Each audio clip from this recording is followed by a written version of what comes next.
Six JVR తక్కువ ధరలకే కాదు నాణ్యతకు కూడా మరో పేరు India's number 1 brand six JVR. మనము నిర్మల్ జిల్లాలోని బాసర పుణ్యక్షేత్రానికి మరికొద్ది దూరంలో మనం ఉన్నాం.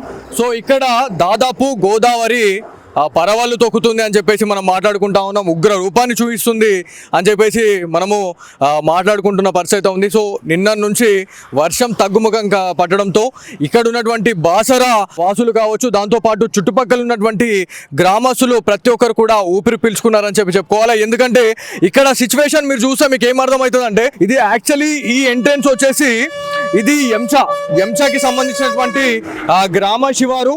ఈ గ్రామ శివారు దాటినాము అంటే ఇది బాసరకు వస్తుందండి. సో ఈ బాసర ఎంట్రెన్స్ లో సిచ్యువేషన్ ఎలా ఉంది అనేది మీకు కళ్ళ కట్టినట్టు చూపిస్తా. ఈ సిచ్యువేషన్ ఏంటంటే, ఇక్కడ ఇదంతా కూడా పంట పొలాలు. ఈ పంట పొలాలన్నీ కూడా ఇదంతా వాటర్ తోని నీట మునిగినాయి అని చెప్పి చెప్పుకోవాలా. సో ఎవరైతే ఇక్కడ ఫిషింగ్ చేయడానికి కూడా వచ్చారు, చాలా మంది మనకి గంగపుత్రులు ఇక్కడికి వచ్చి చేపల వేట కూడా చేస్తూ ఉన్నారు. సో ఇక్కడ ఈ ప్రాంతం ఏదైతే ఉందో ఇక్కడ దాదాపు 100 ఎకరాలు పంట నష్టపోయారు ఇక్కడ ఉన్నటువంటి గ్రామస్తులు అని చెప్పేసి మనం మాట్లాడుతూ ఉన్నాం. సో ఇక్కడ విజువల్స్ మీరు చూడండి, కంటికి మీకు ఎంత కనిపిస్తే అంత మొత్తం ఇదంతా కూడా పంట నష్టం అయితే జరిగిందని చెప్పేసి మాట్లాడుకుంటా ఉన్నాం. సో దాంతోపాటు మనం ఇక్కడ రైట్ సైడ్ చూసుకుంటే ఇక్కడ ఇవన్నీ పంట పొలాలే అండి. సో ఈ పంట పొలాలు పూర్తిగా ఈ వాటర్తోనైతే నాశనమయ్యని చెప్పేసి మాట్లాడుతూ ఉన్నారు. చాలామంది రైతన్నలకు దెబ్బ మీద దెబ్బ పడుతూనే ఉంది. వర్షాలు పడకపోతే ఒక రకంగా బాధపడితే, అకాల వర్షాలు ఇలా రైతులని నట్టేట మూస్తున్నాయి అనడానికి ఇదొక ఉదాహరణగా చెప్పుకోవాలా. ఇక్కడ కొంతమంది ఉన్నారు, వారితో మాట్లాడదాము. అన్న మీది ఎక్కడన్నా? మీది ఇక్కడేనా? మాది ఇక్కడ నవిపేట దగ్గర. ఇంత పెద్ద ఎత్తున ఇప్పుడు ఇవాళ బాసర పుణ్యక్షేత్రం ఏదైతే మనము ఆ గోదావరి నది స్నానానికి వెళ్ళినప్పుడు ఆ మెట్లు ఏవైతే ఉంటాయో పూర్తిగా మనకి చాలా తక్కువ కనబడుతుండే వాటర్. ఇవాళ మొత్తం అక్కడ సరస్వతి మాత విగ్రహం ఎక్కడైతే ఉందో అక్కడి వరకు కూడా వాటర్ అనేది అక్కడికి తలిగినాయి అని చెప్పేసి మాట్లాడుతూ ఉన్నారు. ఎట్లా ఉంది సిచ్యువేషన్? అటు వెళ్ళినారా ఏమన్నా మీరు? మేము అక్కడ పోలేదు, కానీ అక్కడ వెళ్ళనియలేరు. మాకు అనౌన్స్మెంట్ ఉంది, అక్కడ వెళ్ళనిస్తలేరు. అయితే తిరిగి రావాల్సి వస్తుంది, గుడి దగ్గర నుంచి తిరిగి రావాలని అంటున్నారు. అయితే మేము అక్కడ వరకు అయితే వెళ్ళలేము. అయితే నిన్న చూసిన న్యూస్లో మాత్రం అక్కడ విగ్రహం దగ్గరకు వచ్చినట్టు మాకు సమాచారం ఉంది. డేంజర్గా ఉంది ఇక్కడ సిచ్యువేషన్ అనేది మీకు ఏమన్నా అంచనా వేయగలుగుతారా? అయితే సార్, ఇప్పుడు నాకు 41 ఇయర్స్, 40 ఏళ్ళ నుంచి నేను ఇప్పటిదాకా ఇదే ఫస్ట్ టైం ఈ వాటర్ ఇంత ఫ్లో రావడం. ఇప్పటి వరకు చూడలేదు నేను పుట్టిన నుంచి. మేము ఉండేది ఇక్కడనే గోదావరి దగ్గరనే. అయితే మేము పుట్టిన నుంచి ఇప్పటి వరకు ఒక్కసారి కూడా ఇటువంటి వరద రాలేదు. మా ఊరు పక్కన నందిగాం విలేజ్. మాకు ఇప్పటిదాకా ఇటువంటి సిచ్యువేషన్ అయితే ఎప్పుడు కనవలేదు 40 ఏళ్ళ నుంచి. ఏంటంటే తిప్పి కొడితే 2-3 రోజులలోనే ఈ వాన పడ్డది. ఒకవేళ ఇది కంటిన్యూ ఫస్ట్ నుంచి ఇట్లా పడుంటే ఇలా మన తెలంగాణ పరిస్థితి కావచ్చు, లేకపోతే ఇలా మన బాసర గోదావరి నది ఇలా ఉగ్రరూపం దాల్చిందని చెప్తా ఉన్నాం. ఇక్కడ చుట్టుపక్కల ఉన్నటువంటి గ్రామాల పరిస్థితి ఏందన్న అసలు? చుట్టుపక్కల ఉన్న గ్రామాల పరిస్థితి ఏంటంటే ఇక మునిగిపోయే వాళ్ళ సార్. దగ్గరలో ఉండే ఇప్పుడు ఈ గోదావరి ఒడ్డున్నే విలేజెస్ మా అన్నీ. అయితే విలేజెస్ అన్నీ ఇప్పుడు మునిగిపోయేటి. మేము ఇక కట్టుబట్టలతో బయట వెళ్ళాల్సిన పరిస్థితి వచ్చేది అన్నట్టు. అయితే మనకు ఈ ఒక్క రాత్రి పడ్డ వర్షమే ఇంత డ్యామేజ్ చేసింది. ఇది ఒకటే. ఇక్కడ ఇంకొక విషయం మనం మాట్లాడుకుంటే, మనకి నిజామాబాద్ నుంచి బాసర్కి వెళ్ళేది కావచ్చు, మన నిజామాబాద్ నుంచి నాందేడ్ నుంచి నిజామాబాద్ వచ్చేటువంటి ట్రైన్స్ ఏవైతే ఉన్నాయో అవన్నీ కూడా నిన్నటి వరకు మొత్తం ఆపేసిరు. కాకపోతే మనకి ఇండియన్ రైల్వేస్ అయితే మళ్ళీ స్టార్ట్ అయ్యానని చెప్పి చెప్పుకోవాలి. ఎందుకంటే ఎక్కడైతే సిచ్యువేషన్ అంతా గుడ్ కండిషన్ ఉందని చెప్పేసి క్లారిటీ తెచ్చుకున్న తర్వాతనే ఈ రైలు అనేవి మళ్ళీ స్టార్ట్ అయినాయి అని చెప్పి చెప్పుకోవాలి. ఎందుకంటే వర్షాలకు ఈ వరద నీరుకి చాలా డ్యామేజ్ అయినాయి అని చెప్పేసి మనం మాట్లాడుతూ ఉన్నాం. ఏవైతే రైలు పట్టాలు ఏవైతే ఉన్నాయో పూర్తిగా ఇదైనాయి.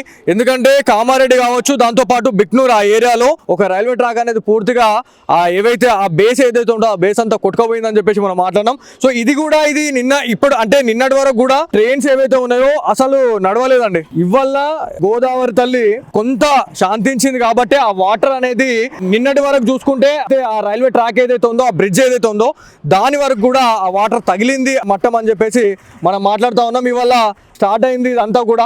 సో నిజంగా హ్యాపీ అని చెప్పుకోవాలి. ఎందుకంటే చాలామంది భయపడ్డారు, ఒకవేళ ఏమవుతుంది అసలు ఈ గోదావరి చుట్టుపక్కల ఉన్నటువంటి గ్రామాల్ని ముంచేస్తుంది అని చెప్పేసి చాలామంది భయపడ్డ పరిస్థితి ఉంది. ఇక్కడ కొంతమంది తాతలు ఉన్నారు, వాళ్ళతో మాట్లాడడం. ఎందుకంటే వీళ్ళకున్న ఎక్స్పీరియన్స్ అనేది చాలా ఎక్కువ ఉంటుంది. ఎందుకంటే తాత ఇప్పుడు ఇక్కడ నీళ్లు ఇంతగానం వచ్చినాయి, ఇంతకుముందు మునిపెప్పుడు ఆయన ఇట్లా వచ్చినాయా? వచ్చినాయి 73 73లా 73 వచ్చినాయి. మరి ఇప్పుడే వచ్చినాయి, మళ్ళా ఇప్పుడు వచ్చినాయి. ఓకే. ఇప్పుడు 73 అంటే అవి ఒక 27 సంవత్సరాలు అండి. అవి ఒక 27, ఇవి ఒక 25. అంటే దగ్గర దగ్గర 50, 60 సంవత్సరాల తర్వాత ఇంత పెద్దగా వచ్చింది, అంతేనా? అంతే. అవు, అంకుల్ మీరు ఎక్కడి నుంచి వచ్చారు? మీరు నాగేపూర్ సార్. నాగేపూర్. పరిస్థితి ఎంత దారుణంగా ఉంది, ఇలా నీళ్ళని చూస్తే భయం వేస్తుంది. ఇక్కడ చుట్టుపక్కల ఉన్న గ్రామస్తుల పరిస్థితి ఎట్లా ఉంది? అలాది చాలా ఘోరం ఉంది సార్. ఎందుకంటే ఇప్పుడు వర్షాలు అంటే 47 సంవత్సరాల కింద ఈ విధంగా ఎన్ రామారావు పీరియడ్లో అప్పుడు వచ్చిన వర్షం ఇది. అప్పటి నుంచి ఇప్పటి వరకు రాలే, కానీ ఇప్పుడే చూస్తాం.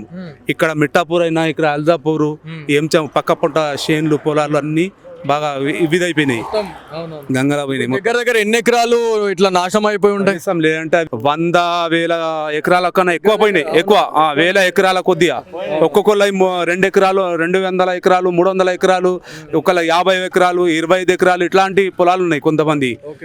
అట్లాంటి చాలా మంది కనీసం కొన్ని వేల ఎకరాల పొలాలు నష్టపరిహారం. తాత ఇప్పుడు మీరు ఒక మాట అన్నారే, ఇది ఎన్టీ రామారావు పీరియడ్ లో అప్పట్లో జరిగిందంటే ఒక 50 ఏళ్ల కింద, మళ్ళీ ఇప్పుడు జరగడం అనేది నిజంగా ఇప్పుడు మాలాంటి వాళ్ళకైతే మేము భయం పడుతున్నాం. బయటకు వచ్చి తిరుగుదామంటే కూడా ఏ నీళ్ళలో కొట్టుకపోతామో అని భయపడుతున్నారు.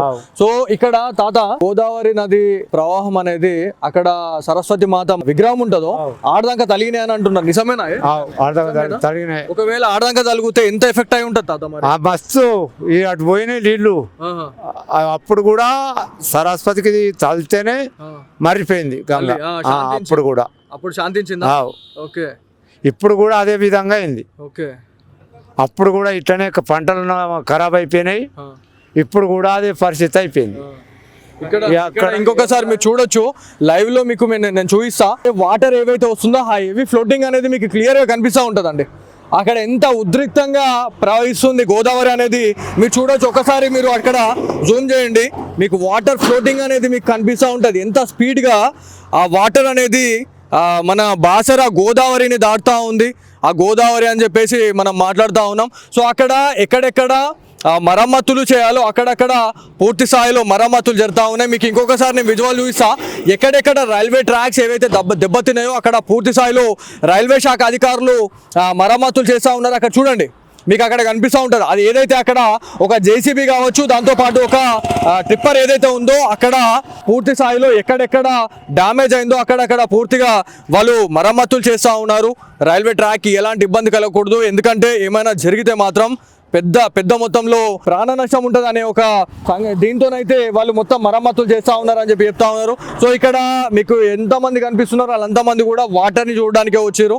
వాటర్ ఎలా ఉంది సిచ్యువేషన్, ఇక్కడ ఇలా పరిస్థితి ఎట్లా ఉంది, ఎందుకంటే 2 days నుంచి చూస్తున్నాం. మనకి ఇదంతా కూడా ఈ వే ఏదైతే ఉందో మొత్తం ఆపేసారు, రాకపోకలు మొత్తం బంద్ చేశారు. కాబట్టి ఇవాళ ఎంతో ఓపెన్ చేశారు. అందుకే ఇవాళ చూడడానికి విజిటర్స్ అయితే వస్తూ ఉన్నారు చాలా మంది అని చెప్పేసి మనం మాట్లాడుకుంటా ఉన్నాం. సో ఇది ఇక్కడ ఉన్నటువంటి సిచ్యువేషన్.